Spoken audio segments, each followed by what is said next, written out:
Nurverdi'nin han boluşu, bunu han saylaşları, bunun da bizim Türkmen halkımızın, yurdumuzun, vatanımızın tarihine her salanda en son hakikaten han saylaşlarına bütün han derecesi verilen. Han derecesine, han götürümüne eltilen hanların hanı oluyor. Ol ne iliyadaydı oluyor. Ol bulunmam anırsa yemedilerini elbette Türkmenler katı demokratik adaletli yol bilen saylayan ekenlerde onun anırsa kim, ayalı kim, maşgalası kim, qarratası kim, atası kim. Bəxtin qıdan geçiriyen ekenlerde. Bunun duzlu çöröklü adamı ya bir ne iliyadayları mümkünçülükleri var. Ne şu zatlardan Mürrük bayın ağıtığı diyalar yeni toys anırsında barcamlı adamlar hükümünü elli hem açık merdemzi, merdana, yurdun zeyci, namascan adam. Şertleri katı geçti. Şul o geçen atının ortalarını, şul han yemek olanına yankı onu kuncakrın ortalarını 54. yıllardan 60. yıllar aralarını şul Türkmenler han saylamalı bolonunu aslında şu atlar Angliya'dan yankı bizim topraklarımızda Oğuzhan'ın üstü bilen gelen bir sefer iyilçi yankı içalılar iyi veriliyor, öğreniliyor. Sebebi yankı şu toprakta Butay'ın topraklarda yatan katı baylıklarının bazı şu atların bilip şu İran'ın bloklarını oturan bir Türkmenlerin dana kaydusu üstüne dani hiç mi kulağımazan aklar bunun belli ket hudaları kim hanları kim bunun ne açarak milleti kim ne açarak milleti var bunun ehli adını öğrenmek için şu yankı yol çalcılar, il çalcılar gelip şu hata alıp yemediyen ekenlerde şunu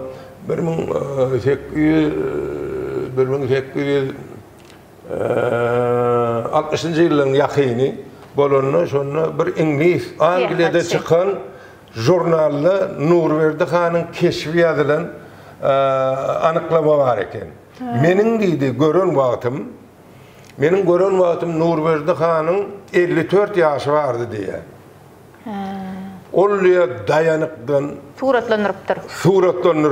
Fotosurat yok, onu suratlanırıptır. Ne şu suratını da diye ol 2 metre 10 funt diye 2 metre 10 santimetreden koğrak boyu var eken. Pencesi diye, şiir pencesi diye. Dayanıklı oğudun figurası yankı bedeni vardı.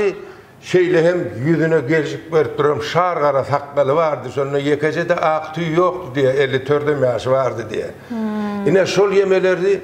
Yemedim alandı benim için şol da bizim bir oğrukturucu şöyle. Ne hil han sıfat bulanı da bizim ne ilrak yasamalı o burası. Nurverdi Han'ın foto surati yok. Surati bile gelip yeteni yok. Onun yine şu alak yazılardan son benim şu Göktepe Galası'nın şu birinci 1879 yıllaki birinci savaş var Göktepe Savaşı. Yine şu savaşın ön yanına bolup geçen yemede 1854 yıllarda yankı Boğuştan'ın yankı Sarıgıt Savaşı var ya Hıvahan'ı bilen. Yine şol savaşa katlaşıp Boğuştan'a kömök kökmenine tekelerden varan en kömök bir topar yemesi yiğitleri bilen şol ulu Sarıgıt Savaşı'nın ödünü görkedi yani. Nurverdi Han. Son onun dani o ikinci yemelerden son onun zehirlep öldürüyorlar. O ne şonun izyanının elbette son berde ki yemede bu elbette otağımdan son kan saylamak bolunu otak çağırıyorlar yönü. Onu da şu ilk şu yemeğinin Boğuştan'ın oğlunu saylayorlar. Yönü bu da gençler yeme hükmünü o da Anrik var ya yönü berde gidiline ikinci sefer Anrik Mara gidiyor son. Göktepe'nin ön yani. Mara gitmekinin sebebi var. Onun sebebi zor. Türkmen yemelerinin ovasına çalışan yankı İranlı batvalcıların yemesine bir tabi bağımdan, böğürmeden yankı milleti sürgün edip ekidiyeler yetir edip.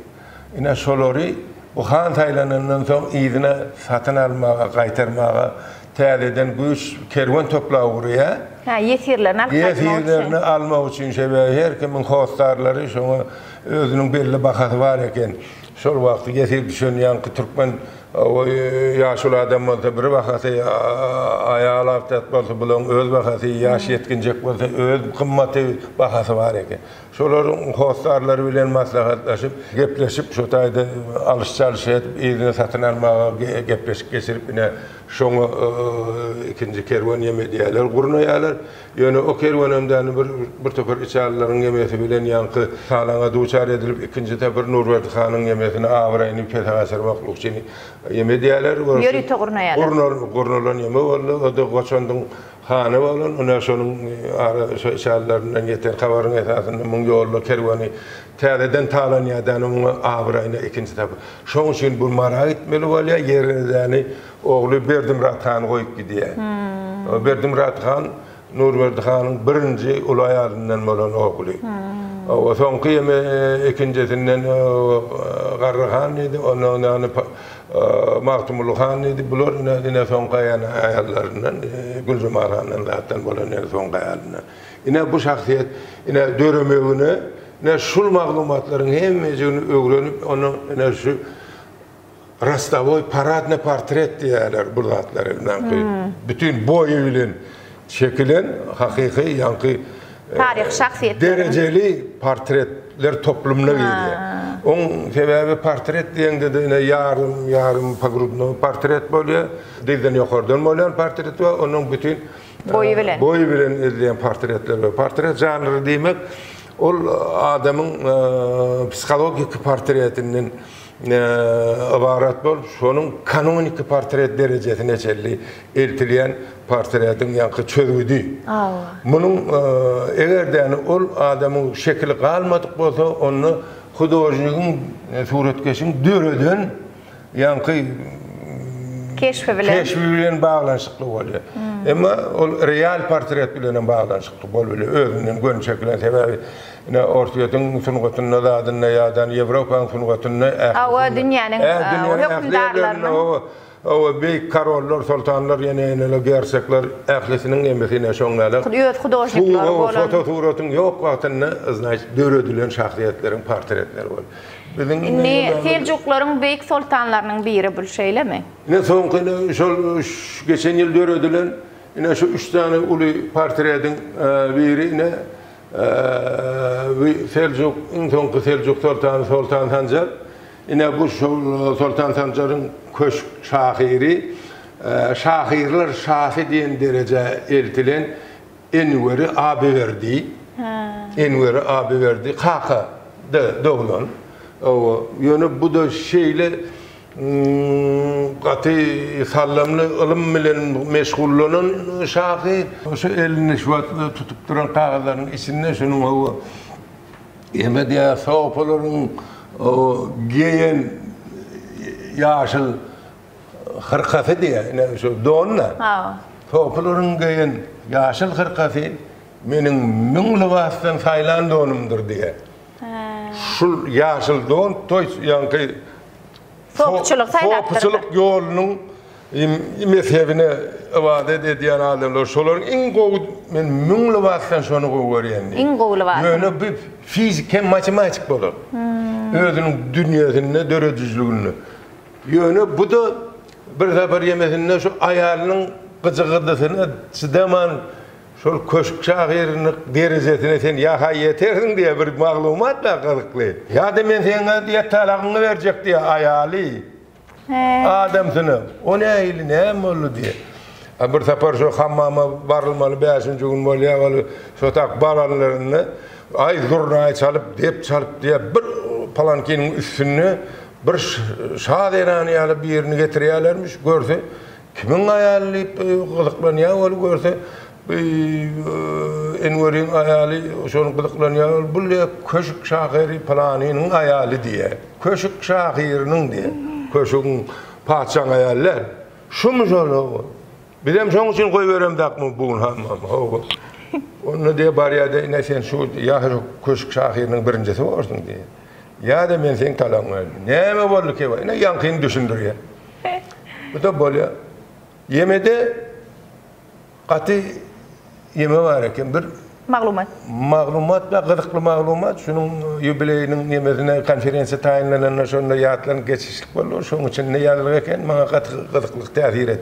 Şonda şey deyip ya bir şol padişah Sultan Sancarı ähli yemelerden yankı bir ruhlanırdı, övücü, övgülü goşgularda atlar adına bahsedilen yankı bir topar şahirler, yeneler, goşgular, goşuklar edip iyi veriyen eken o şonu şon urtut beriyen bir köşük emelleri var eken şoları yol başçılık ediyen kimi koy vermeli padişahın yani kimi koy vermeli. Qarad Enver'in goşgusyny özüne Enver'den kim gelse? Kim gelse? Enver'den. İnne Enver'em geliyor. Enver'em geliyor olup yemeğin yankı goşguynu eştiye onun şungalak. Yani Sancar'ın yanına koyuverlen aklı yani. Bu onun şey deyip yeme eştiye oli yeme diye oli. Yartın ay diye goşgudunun. Yine şulli ay plan ay onu o da fikir ediyor. Ullakan korkulu zat yok. Benim önüme düşüyor. Bir ullakan korkusu yok. Böyle ben bunu diye bir sultanın diye dinlenişine kulağı atmaklık için dinlemeye mümkünçülükleri deyinip bunu sultan duşuşunu el diye böyle onun birinci küplede okuya böyle onun iyidem yankı oladı okap olu yani diye bunun iyidem ma deyip yankı oladı Enver yerinin turaya Enver'in şun iyidi var deyip yankı iyidini öde şağladıp bir daş donduran yalet şağladıp okuya böyle Sultan Sancar diyor. Barekene başka da ölümden başka da diye. Bunlar ne mi?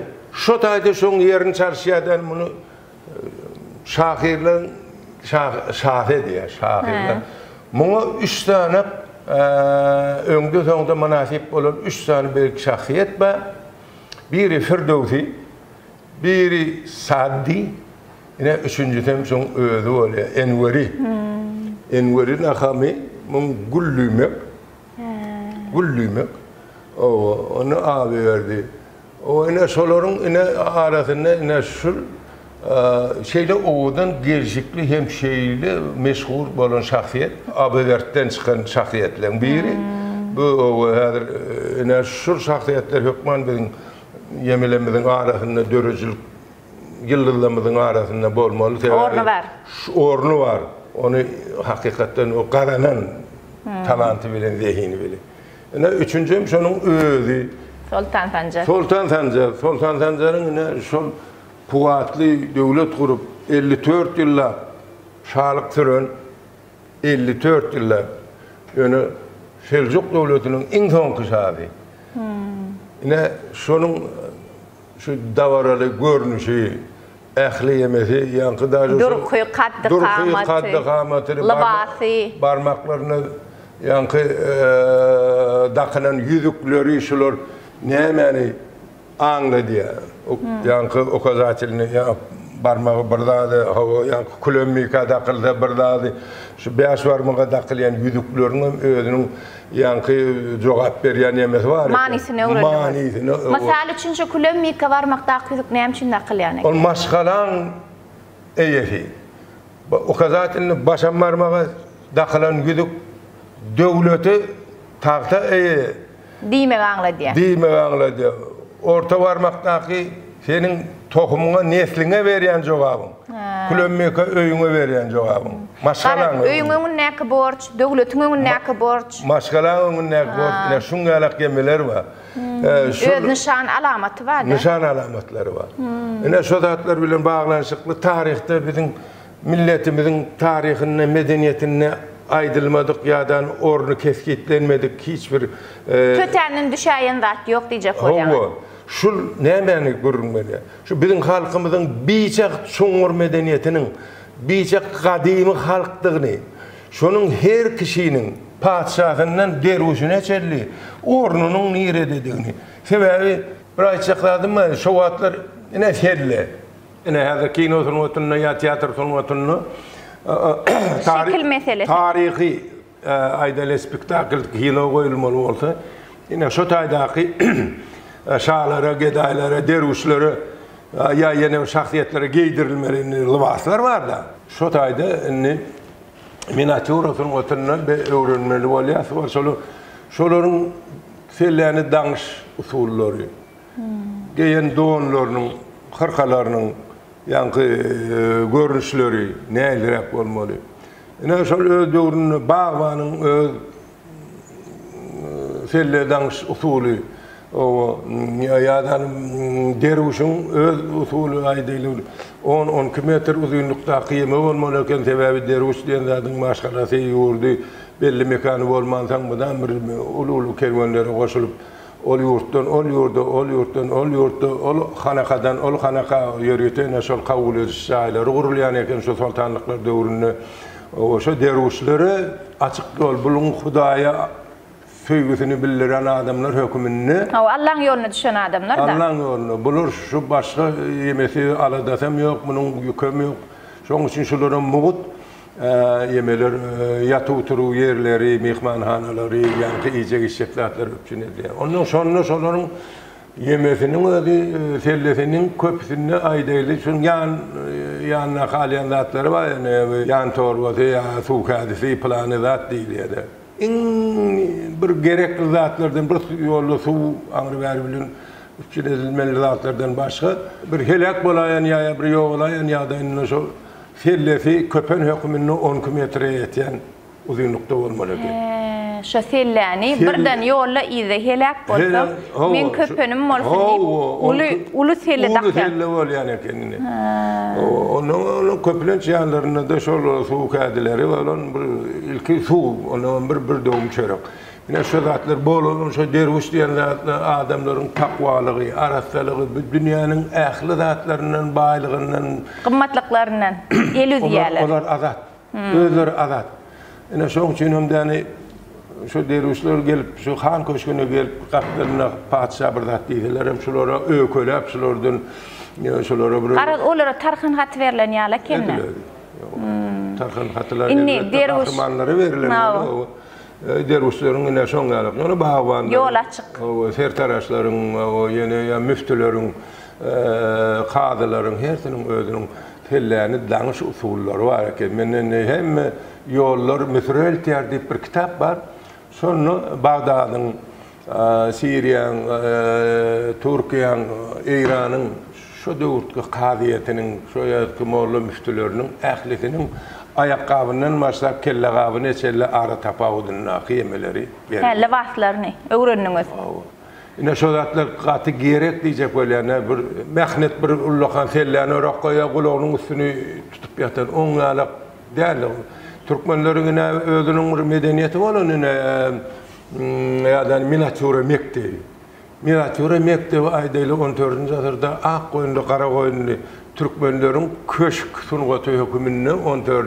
asırda Timur'dan son gelen Kara Yusuf'un yani Uzun Hasan'ın köşk yemelerini emellarçılık dövrünü şovat miniatüre mektebini açıyorlar. Yankı bir topar destanlara daha da bağlanışıklı yankı şekilleri o bedel kitap bedel sungatını şu dövrün libasları bilen yankı giyindirilen o selleler zatları da oralar adamların şeklini bir hazır şoları seyredip ne Türkmen mektebinin miniatüre mektebinde şu dövr 14. asırda ne ayılarak keşifte geyiliptirler, zade ediptirler. Şu zatlar bir de hazır ki dövrde bir kollanma hükümünü biz yine şunu öğrenip talgılanmalı oluyor. Onların orijinalleri doğrusu Angeliya'nın kitaphanasının yığınısında saklanıyor. Yine ödem yine şolar şul mektebin imine Türkmen miniatüre mektebinin nüsxalarını şolar patverjler edip yankı gollap diyorlar da şu adetler.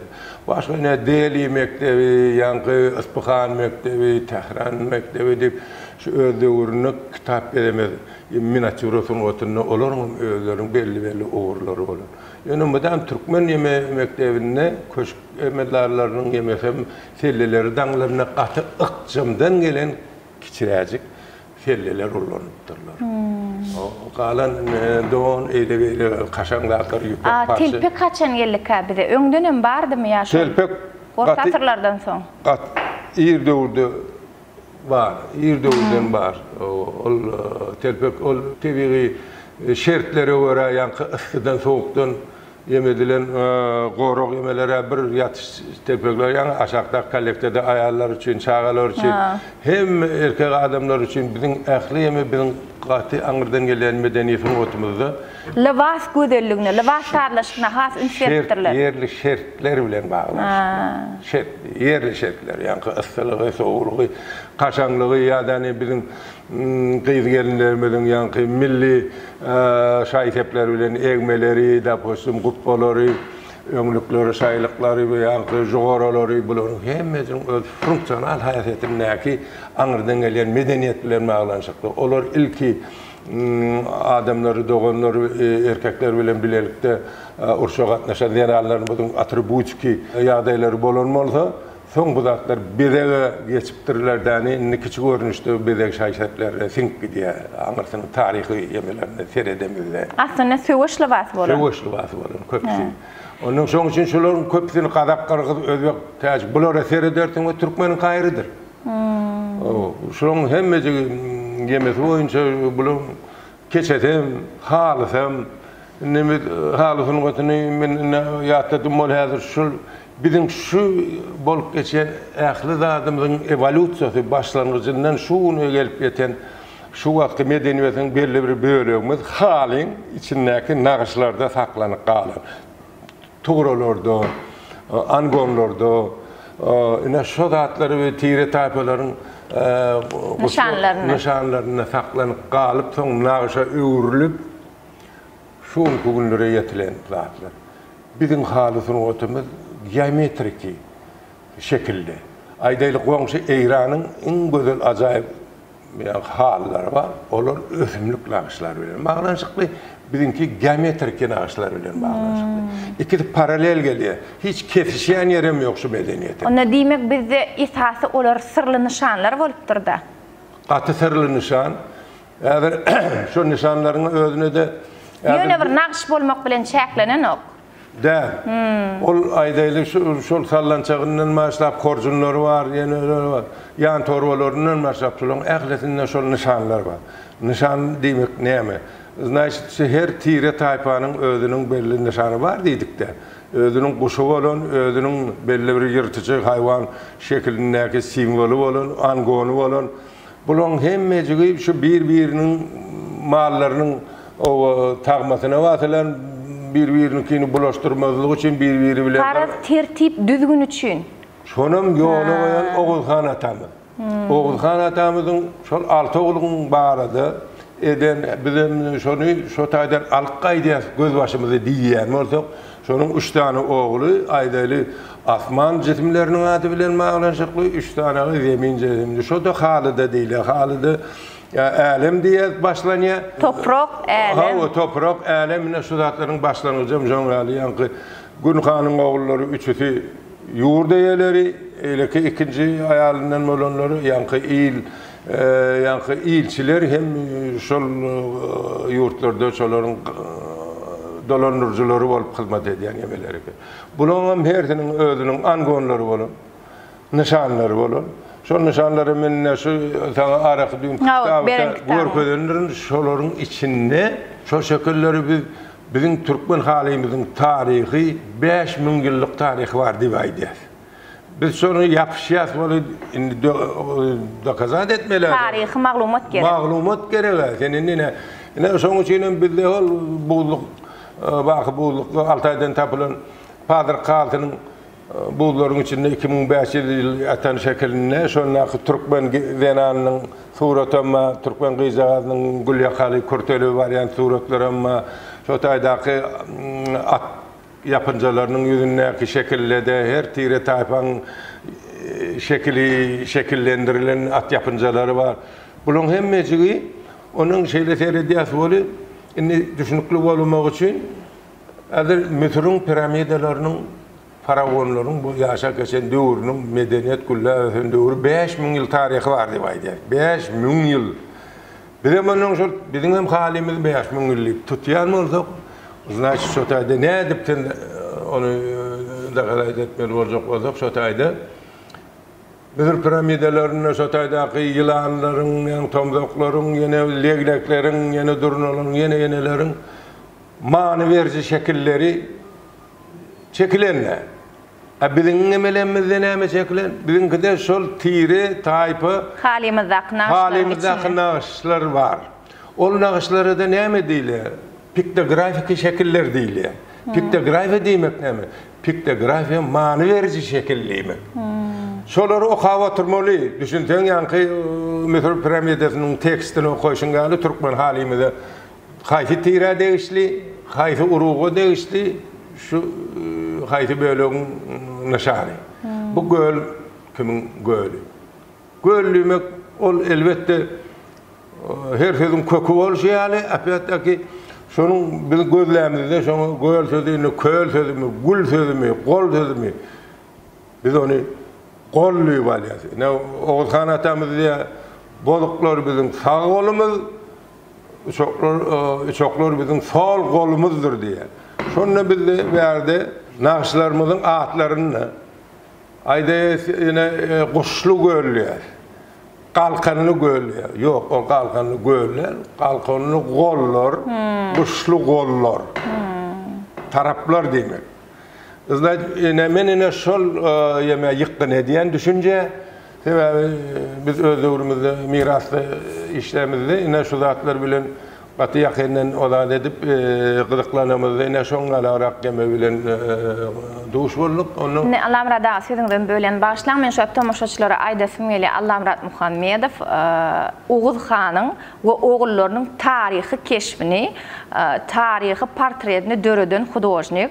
Şoň üçin şol eseringizden häzir tomoşaçylarymyza koydurlar. Oğuz Han ve onun oğulları bilen baglanşykly uly eseriňiz bar sizin kompozisiýaňyz. Oğuz Han we onun oğulları atly on iki adı bizim güýjimiz agdy berlikde. Şu wagtlar sebäbi 96-njy ýylda ilkinji sapar meniň dörödön wagtym 96-njy ýyly 1996-njy ýyl. Ine şonu ilkinji gedek Oğuz Han'yň tarihi portret dörödü. O tarihi portreti. Ine şonu biz sebäbi ol wagtda. Ondan öň şu suretkeşlik sunuň ötürine Oğuz Han'yň portreti ýok. Biz Oğuz Han hakda wapşy eşdemde aktygym jok. Kimdigine bilemdik. Bizim Oğuz Han bizim aňyrda ýatan atamyzlygyny biz soňuna garaşdyrlygymyzy alamyzdan soň başlaryny bu zatlaryň tarihi degirmeniň aňyrsyny nakyýatan. Bu zatlar söýüne şondan alyp başyny alyp gaýdýanlygy bilen baglanşykly bu tire taýpy döwletligiň ilkinji başyny goýan adam. Döwlet gurmak başlar. Sebäbi şu taýda diýär ol münmeli her tire taýpyň münmeli atynyň reňkine çelli ýazylgy. Ine gaýlar şuňaly at binýärler, gara atlar münmeli. Ine o Ayhan ogullary ine ýa-ni mele dor atlar binýär. Ýene bir aýdaýly bir Ýyldızhanyň nesilleri şol atlary binýär. Bular ine şolaň atynyň reňki bilen planlar ýelýär eken. Üleşikdäki paýda bulan hersiniň öz üleşikdäki paýy bar. Bir goýun öldürdümi, alty oğlunyň hersiniň birine gapyrgasy, birine buğdy, goly, şunun döşi, şunun hersiniň paýlanşykly. Ýa-da saçak gadylyny ýa maslahat edilen oturulmaly orunlary hersiniň kefitlenen. Bul ilki döwletlilikden ilkinji nişan, kadalaşdyrylan, kanuny salynan yörelge salynan ýa-ni döwletlilik gurmaklygyň başlangyjy hökümine ine şu zatlary ýola goýulanna. Ine şol Oğuz gowumlarynyň ählisinde indi gönüden gönü türkmenler şonuň mirasçyr nesli. Ol türkü gowumlaryň hemmejigem diýe biziň hem atamyz diýe Gagawuzlar eçelli Oğuz Han biziň hem atam. Batı dogry. O Gagawuzlaryny Goýgawuzlar, Kyrgyzlara biz Kyrkaguzlar, bu ýanky özbeklere biz Oğuz begleri diýär. Hemmejigi dogry. Ýöne her kim orny bar. Türkmen halkynyň orny şo taýda baş. Gözbaş. Gözbaşda. Tamir maýasy, ödeni. Gaty dogry. Şoň üçin men şol gözbaşda diýip bir kartina döröden kartinalarym şo biziň aňry arasy gözbaşlarymyz bar. Şol gözbaşlarym biz arçalamızı, öwredemizi anykdan düşünükli hemem arasy edip düşündirmeli, dogry edip düşündirmeli. Onun bu dörücülük adam için bu zatları bilmek elbette şu iştalyan adam için katı vacip hasar ediyor. Yani elbette näme wagt diye onun adamın özü köpe komaly özüne bolan talaby güýçli bolmasa bu zatlar eýtenden Men dinem sizin ýanynızda 5 dağa ötürdüm bu uzak gün oturmaga taýyn dinlediňçe gyzykly bugürüňler öwrenmek üçin hem ýaňy dogry aýtdyňyz wajip.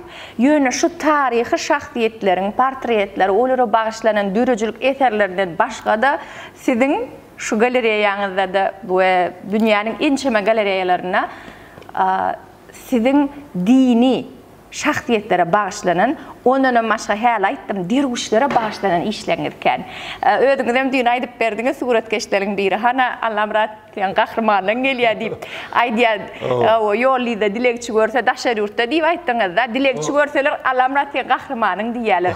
Diýjek bolýan zadyň derwiş bu aslynda dilekçi däl, bu dilekçi ýöne göçme manyda. Allah'tan näme dilek edýän adam ka derwiş aslynda kim? Derwiş midam Allah'ını gözleyen, ilahi araçsaçılığı gözleyen adam, ol söýgü diýen zat, bular üçin fiziki söýgü de, ruh söýgü. Ruh söýgü. Iň esas adam ruh araçsaçylyk. Ruh araçsaçylyk. Onu şol eterleriňiň ýanyna geçelim, gurulmy dowam edäýelim.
Mehman tamaşaçılar, edil şu vaqt biz birgiden dervişlerin arasında ötüyoruz. Yöne ayrıtın tarafı şol dervişlerin hemmesinin eline saz kuralları var. Ve sizin şu saz tripsikiňiz hakkında aydatmeli. Aslında şu eserleri simlediğimçe men kalbin owazy diyesim gelýär. Sizin kalbinizden çykýan duygular saz bolup şu eserlere singen ýaly. Saz bilen jypys aslında bir ayrı zatlarym dälmika diýen we sizin kalbinizdäki owaz şu eserlere singen ýaly. Nireden geldi ol owaz, göz başı nirede? Allam Murat Muhammedowyň hodoşnyň kalbynyň owazynyň göz başı, gözleri nirede?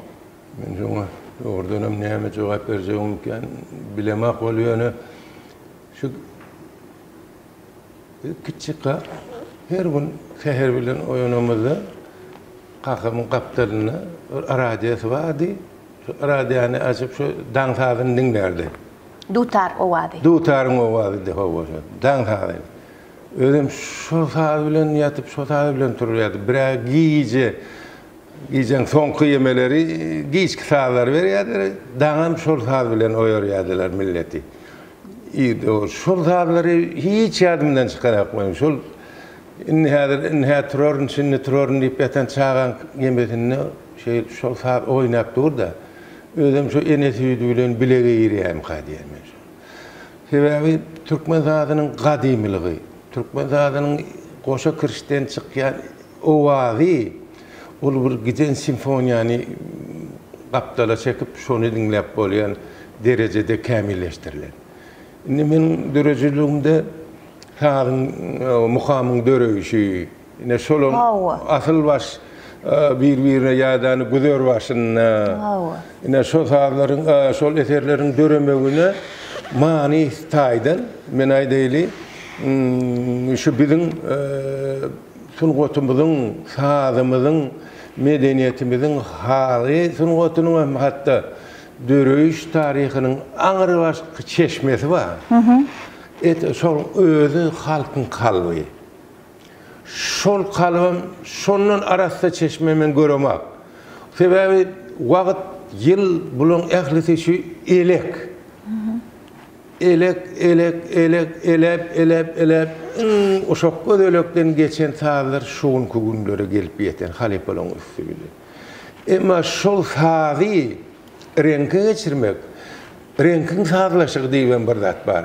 Hawa. Iň wajyp zat ödem jep. Sungat işini, sungat eserlerini, esasen hem de biz renk bilen işleyen sungatymyzyň içinde renk sazlaşygy ilki bilen iň wajyp çeşme, iň gerekli çeşme. Özüm şonu sazlaşdyryp ýerlerine oturdaýan wagtynda renkleriň hem çyzyklaryň sazlaşygy gerek, o da gerek de. Şolar bolmady eser döräne.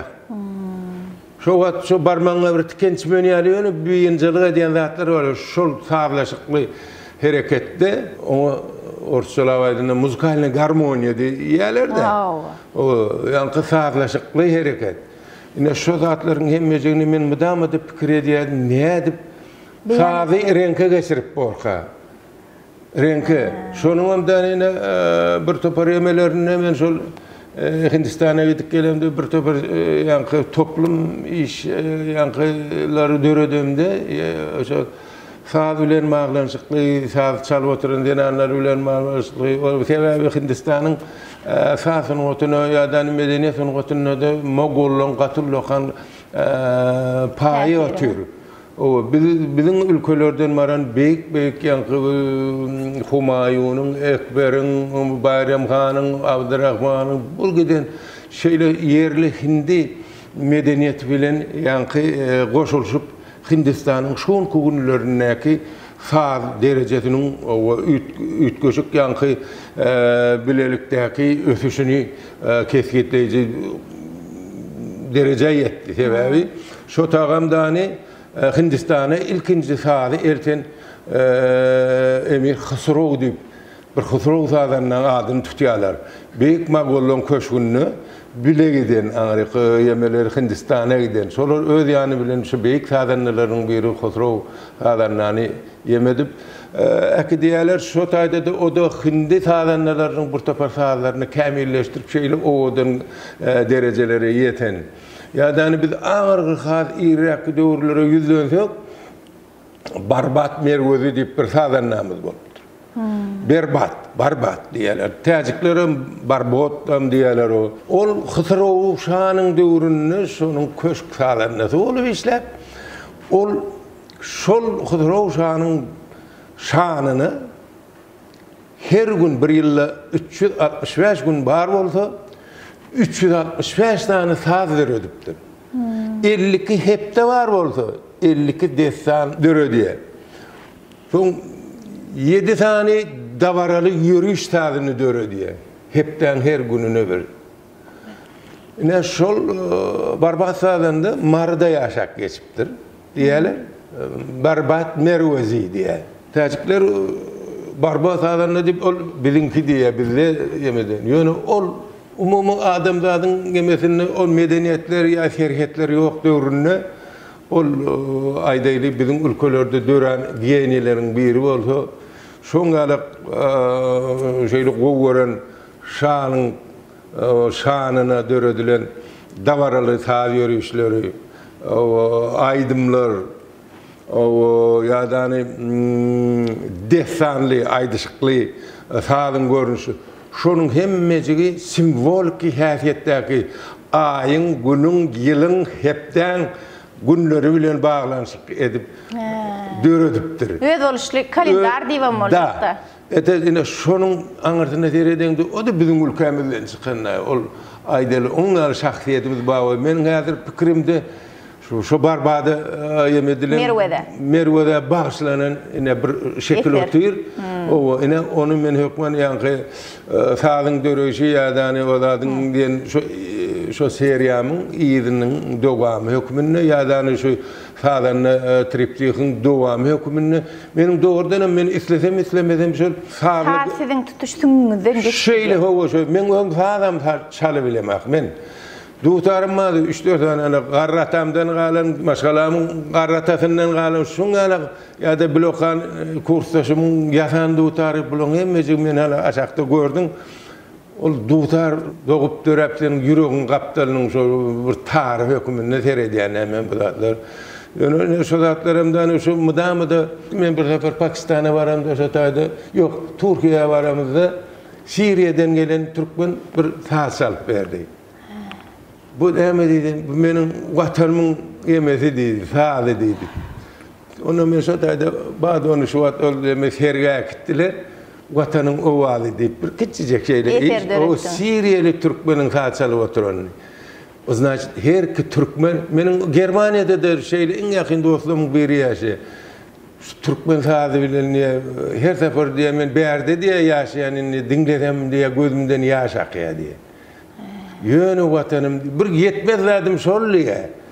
Şol ýadyma halýady. Ona saz ýadyma halýady. Başga zat diýe emeden hakdy. Indi saz diýeňizde siziň kalybyňyzyň owazy şu eserlerde de. Şu eserlere singen. Hawa. Özüm serediýän ol hakykatdan saz dinleýän ýaly bolýan. Ene şu arkaňyzda sufiýleriň tanzy. Hawa sufizm ugruna ýykyn edýän derin şolaryň öz tanzy. Onsoň size sema tanzy diýen bir eser. Sema da var. O da şu esergide. Sema tanzy ama onun bizde kuş depdi tanzy var. Şolaryň hemmesiniň sakasy bir. Kuş depdiň ölüm aslynda ýa-ni hu hak bir hak diňe asmandan almaly ýere insana bermeli. Hu hak Adam dünýä geldi Allah yaratdy toprağa sen. Yere täwsirýän, zemine täwsirýän. Şondan alan ilhamlaryň hemmesi şol takwa adamlaryň eden tansy Allahdan bolan dilegi şolary wasfnamasy şolaryň hemmesi Allah'a ýüzlenmedi. Allah'a ýüzlenme. Men Hudaý bamy ýokmy men olatlar kesgitde bilemek ýöne her ilkinji adam bir yerden güç hantama, hovandarlık hantamasını etse ilki bilen şu diline şolar gelýärem. Şu kabağı hiç kime bildirmezden hem şol sen kalbına gelip ornaşýar.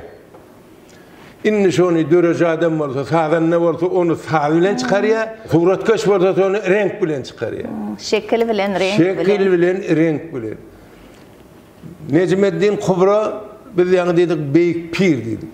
Şu Beyik Pir'in yadan traktatyny ýazgysyny 7 tane renkin adama edýän täsiri hakynda ýazýar.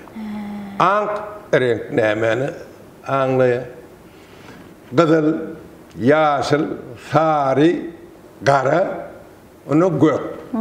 Ine şol renkleriň güýji adama edýän täsiri bar edi. Ine Beyik Necmeddin Kubraň ýazan traktatlary bar. Men ýazylamda şo zatlar men şonu ullanýanda posim daşdöwrüňi gurşap alýan her bir yemelerde gök renkän bolsa nämäni aňladýar, ag renk köp bolsa nähili täsir galdyrýar, gara renkin köplügüne gara renk nähili täsir galdyryp şo nämäni aňladýar, aňlalyjy renk täsirli.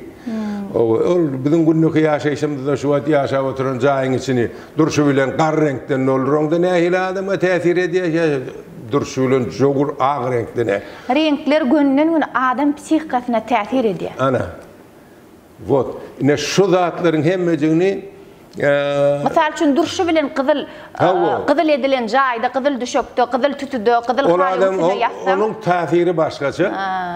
Onuň aýdaly gyzyl renk yeňişinki, ag renk kalbynky, gara renk ýanky güýjünki, o ýeme gök renk bilen ag renk asman täseli ýeme täzelenişi, ýaşyl renk diýe baharyň gelişini otun çalsa. Şolaryň hemmejigi dünýäni daşymyzy gurşap alan ähli barlyklar bilen baglanyşykly renk garmoniýasy hudojlukda ilkinji suratkeşde ilkinji oturmaly şert. Onam şu öwredilerini dogry öwredilmeli. İlkinji ýörjen bol çeperçilik mektebine baran çağajyklary nädip şonun başlamaly. Şolar nädip gollamaly, nädip ogrukdurmaly. Ine şu zatlar elbette şu gerek zatlar. Inni şu wagt ýa-ni siz aýtdyňyzda kalyp ýürek, siziň ýüregiňiz, siziň kalbyňyzyň içinde owaz bar, olam renkleriň owazy. Men başga sowala geçesim gelýär. Şahyryň ýüregin topraga meňdeş diýär. Hudojnyň ýüregi. Suratlanır. Hudojnyň ýüregine diýseler, inni edil häzir eliňizde renk bilen kista berip biljekkäl, ene sözi bilen suratlanır diýseler, näme diýersiňiz? Ay, hudojnyk bu suratga döredici adam bolsa, ilki bilen şu näme de bolsa şonu şekile salyp bir owadan şekile salmagyň aladasy bilen. Ona gözellikde. İlki bilen gözellik. Gözelligi döredici. Allah'ın bir ady yaradan niye? Ähli zady jan beren, ähli zady döreden. Suratga çizdi döredici adam diýerlerdi. Allah'ın hem ingo görýän niye? Döredici adamlar diýer. Çünkü diýer, olýa behişti döreden ne diýer? Ingodan kunjok diýip adamlaryň şu fiziki durmuşdan ruhy dünýä geçenlerini olaryň diýe münasip bolan şoňal beýik derece hiç bir kynçylyk görmezden ýaşamaly kunjogy diýe jenneti aýda ýa gulşan magydyr eremdir diýe. Şonuň iň odan ýagdaýynam diýe. Allah Taala özleri diýe ýöne şonuň duýgusyny diýe ýyly ýaýradyjy nakaşlardyr diýe. Şolar diýe şu iň odan jennetin adamlaryň diýe günneki aladalar bilen näke wagt ýatlaryndan çykarýan gözelliklerini ýadyna salýy, diňe döredici adamlardyr diýe. Ne şu ýagdaýdan terediňde her bir döredijiň kalbynden çykyp dünýä eserlerini näme üçin dünýäniň muzeýleri şu taýynyň iň gymmat kunjoklary hasap edilýär. Muzeýler. Bir şäheriň ýüzi şonuň muzeýi. İlki bilen muzeý. İlki bilen döredici bizim häzir Türkmenistanymyz hakynda gurrun edilse, ilki bilen men özüm bolsam şu hudojnyň eserlerini şu ilki bilen şu halkın kalbi hükümünü şonu yayratmaklık şonu döretçi adamlar var. Şuları kollardı men. Bir topor ne İtalya var ya şol hakikatini pulların yüzüne dinle suratkeşlerin portretleri çekilir. Alamradağı şu wagt söhbetimiz yine 3 gepleşge 4 gepleşge yeter elbette gutorma yok. Sebebi her bir eseriňiziň aslynda yara tarihi fakt maglumatdur, tarihi waka ýa-da çumbur rivayetdir. Özüm her bir eseriň rivayeti şeýle bir gözel. Mysal üçin Bilqis bilen Süleyman hakdaky eseriňi alyp göreli ýa-da ana Humay Uşy mukamyň döreji şol eseriň ady dogrymy? Şol eseriň tarihyny ýa-da mazmunyny alyp görseňem sagatlap gürläp bole. Ýöne siz ýa behiş diýdiňizde, behiş uçmak Allahyň ruhy dünýä üçin yaradan iň owadan ýer diýseňem men şo eser gözüme gelýär. Şol Humay Uşy. Huma uşi tebebi bir rivayetlerin emesinde tarihi gururun şol Aristotel diýär, Arastu diýerler, Arastu halifa diýerler. Aristotel diýär bir gün geçip bar ýa-da ol matematik, filosof şeýler giň dünýäli adam. Mun gulagyna bir gaty täsin owad gelýärdi. Bu owadyň nämetini bilenek göne şuň sesini meňdedip bir yankı şoňa meňdetjek bolup saz guralny ýasap görýär. Her ýyly saz gurallaryny. Ine şolaryň gembetinde gopdum, bir gaboýum, bu yankı duwtarym bolam, bu yankı hindi saz gurallaryň, köp saz gurallaryň ählisini ine şol yemen içinde şol bir de goşuň sesi öýdä diýär.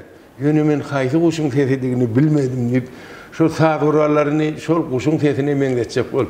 Menemden şol Humay Uşy diýenini şoňa meňdetjek bolup Humay Uşynyň o ýemesini seredeňde ol Ýewropa dilini Phoenix diýär. Otdan dören.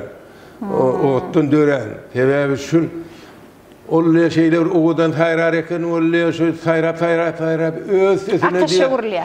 Öz sesine diýär birdene lof edip diýär o dolup diye şu adam şunun cücesi doğuya diye o içinde. Yine şunu täze saz şunu döreyemiş diye. Yine şunun ağırkı filosofik deňeştirmesini eseredende bunun bir sazın nereden gelip çıkçıklığının ýa-da bir belli kada kanuny ýok da. Ýöne Allah diye Adam atany yaradanna palçykdan şoňa jan berenne owad bilen jan beripdir diýerler. Ýa-da ne ol bizdeki odatyn hadullat diýär ol horlanyp bar ýa akatsda şoň o ýemesi babaga morşun her separ ýeme berenne saz çalýan eken ot beren. Bu janawarym şo sazy gulak atyp iýmeni ýatdan çykaryp diýe horlanyp diýe son bilipdir diye şu sazın hatta ottan yemeden ahlirattan saza täsir edici güýdi ahlirat baglayan özüne baglap goýanlygyny yeme hükümünde. Diýmek saza hakykatdan hem adamyň ruhuny tawin edýän bir güýç bar da. Bar. Saz oýnalsa diýe hatta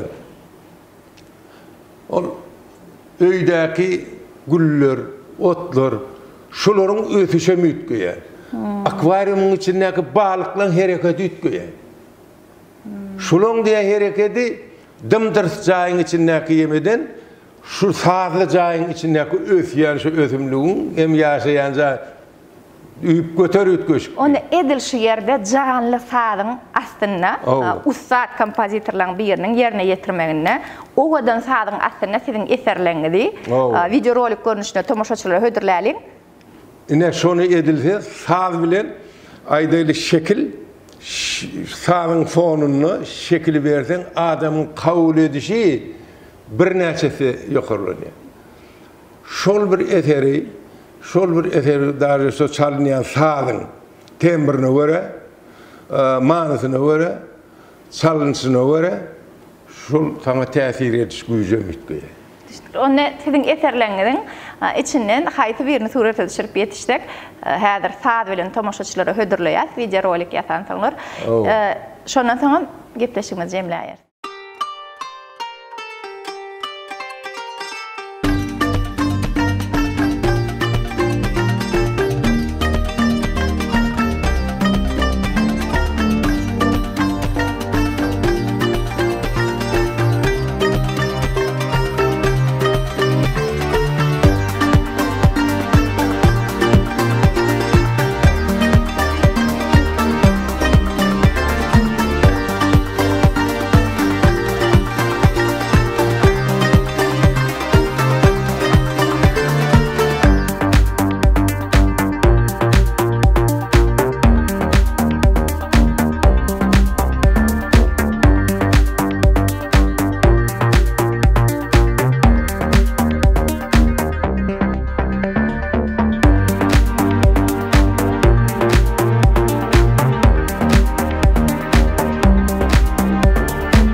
Bakı mukam diye hala bir iş var. Döröşi şu ruh bilen bağlanır. Bakı mukam diye. Bakı mukam olanı adamın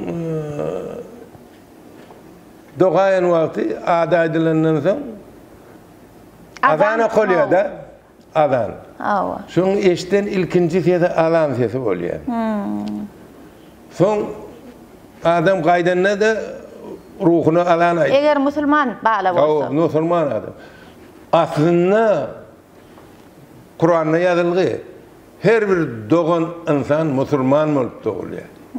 Çünkü musulman nime günahsız arassa demek manysy var. Musulman sözüň asl manysy. Asl manysy günahsız arassa demek. Çünkü her doğan niye musulmandır diye ýöne soň ene atanyň terbiyesi onu bir belli bir dini ugru diye gönükdirýändir diye. Ne şol ýemeden soň asl ilkinji eşden o wazy men ana açarın kildin yemesinde Mekke'nin Karadaşı'nın yemesi vardır. Şonun ilkinci hem imtihanki eşten o vazının başlangıç yeri şol. Cenade bilen azan. Şol yemeğini şol eşten o vazı en sonki hem en ilkinci o vazın. Şu bakı kulağına kalmalı, kalbine kalmalı. Şoň üçin onun adamın şekli yok, onun ruh var. Şu ruhun ne dutar şeklinde ki yemeğin yüzünde şu Bismillahirrahmanirrahim yazılır. Men bir ullakan bir dinar adamım değil. Yöne şunun başlangıç kanunları var da. Şoňa koyan hormatın sen o düşüncen şu sen sunutuna singen bolsa. Şol ol bakırga tarap erten ýollaryň gönülleriniň biri harap edýän. Adamata doğup dörep bardır, şol wagtdan bary barak indi. Sağ bilen söhbete yaman diýmeňler, adam howa dünýä gelenne bardyr. Wot. Ine şol ugurlardan näme alsaň, onu men eserlerimin hemmesi a harpyndan ya harpyna çelli, ählisi şol şunun bilen baglanşykly. Sağ bilen, o wad bilen, mukammele baglanşykly. O baglanşykly edýän. Inni alamradagy iň soňky sowalym. Yollaydık yani. Saat deydik, ömür yolu, döröcülük yollaydık. Siz öz döröcülük yoluňuzy dürüdün adam. Allah'ım Rahat Muhammedow'un döröcülük yolu. Eserlerinize seredenizden eýem Allah'ım Rahat'ın stili diýdirýär. Şu yolu, geçen yoluňuz, durmuş yoluňuz, ykbal yoluňuzda gönüden gönü durmuşyň kanun şeýle bewit emele gelýär. Hükman adam büdürýär, kynçylyga sede war bolýar. Şol bewitleri nädip bewsmeli? Kıyınçılığı nädip ýeňmeli. Size gysgaça bir keskitleme aýt diýseler, näme aýdardyňyz? Ogluňyz bolsun ýa aktyňyzda näme maslahat bererdiňiz? Nädip şu kıyınçylykları ýeňip geçmeli durmuşdy? Egerde şonuň bir belli bir açary bardygyny bilseler, hiç kim ýalňyşmazdy. Ýöne siz nädip ýeňdiňiz şu kıyınçylyklary? Kıyınçylyklar meniň sebäbi durmuşda ol material kıyınçylygy bir zat. Ruhu kıyınçılık burada da boşum. Ağın yetmeyen, aklın yetmeyen ediyen yanlışların mı oluyor? Yani aslında şu materyal kıyınçılıkların köpüsem adamın ruhu kamil değerli için ya ruhu sağdın değerli için ruhu kamillik bolman son emele gelip bileyim ka diyen mene. Elbette, elbette men siz bilen alaşyan. Yani şunun ahletinin açarı men sunut bilen bağlanışık adamlara katı yenilik bilen çözmeye şu sunutun kömegi käniyeti. Eyle ki aýdaýly bir daýhan adam. Onu dörödüň diýjek bolýaňyzda. Döröjülük bilen meşgullanýan adam hatda garlygy etende şonuň garlygy hakyna ýa durmuşyň bir tamamlanýanlygy hakyna edýän gaýgyly pikirler niýe böwsüp geçmek üçin niýe diňe döröjü adam bolmaly. Şol döröjülük diýme onu döröjü adam garranyk diýjek bolýaňyzda. Garrasa ol ruh garry, kalby garrana.